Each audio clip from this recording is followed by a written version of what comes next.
आपण म्हणतो आई चिडली आहे, दमली आहे, सतत चिडचिड करते, पण रिझन फिजिओलॉजिकल असू शकतं हे माहीतच नसतं आपल्याला, किंवा आपण समजून घेण्याचा प्रयत्नच करत नाही.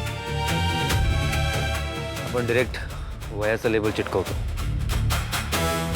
आई दमली आहे, सतत चिडचिड करते, आईचे मूड स्विंग्स होत आहेत, आईच्याने हल्ली काही होतच नाही असं स्टेटमेंट देऊन मोकळे होतो. आणि आत्ता आईचं वय झालंय असं ठरवून मोकळे होतो.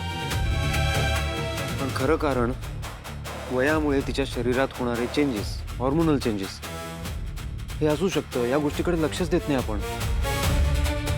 आपण आपल्या आईकडे एक माणूस म्हणून, एक स्त्री म्हणून बघतच नाही, तसा विचारच करत नाही. आपली आई मेनोपॉज मधून जाणारी एक स्त्री असू शकते. या बाबतीतली सेन्सिटिव्हिटी दाखवतच नाही आपण. ही असं खरंच काही नाहीये. नाही, असं खरंच काही नाहीये, मला माहितीये, पण मला माझ्या वाटण्याला मी थांबून नाही ना शकत.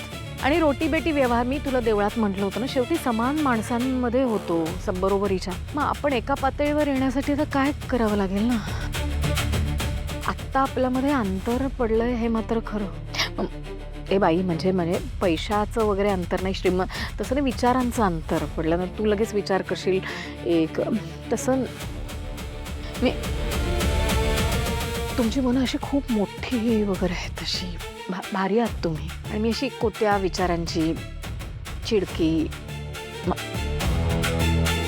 त्यामुळे ना खूप कॉम्प्लेक्स आलाय अगं. आणि मग असं वाटतंय की आता थोर माणसांबरोबर कशी काय सोयरीक जुळवायची. मला वाटतं मी डिप्रेशनमध्ये जाणार आहे.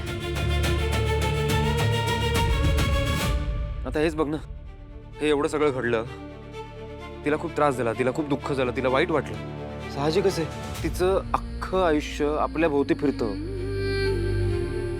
फक्त आपण आहोत तिच्यासाठी.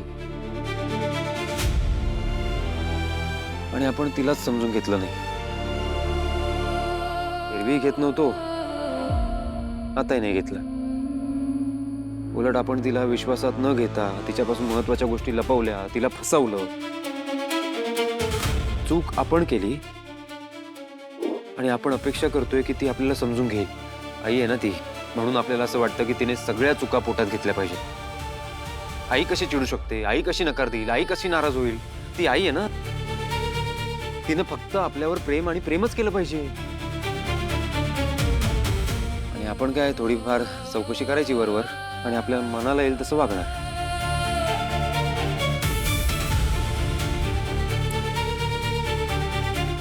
चुकतोय आपण गौतम. आपण आई समोर असा निर्णय नाही सांगू शकत डायरेक्टली. आपल्याला तिच्याशी शांतपणे, तिच्या कलाने घेत बोलायला हवं. तो हक्क आहे तिचा.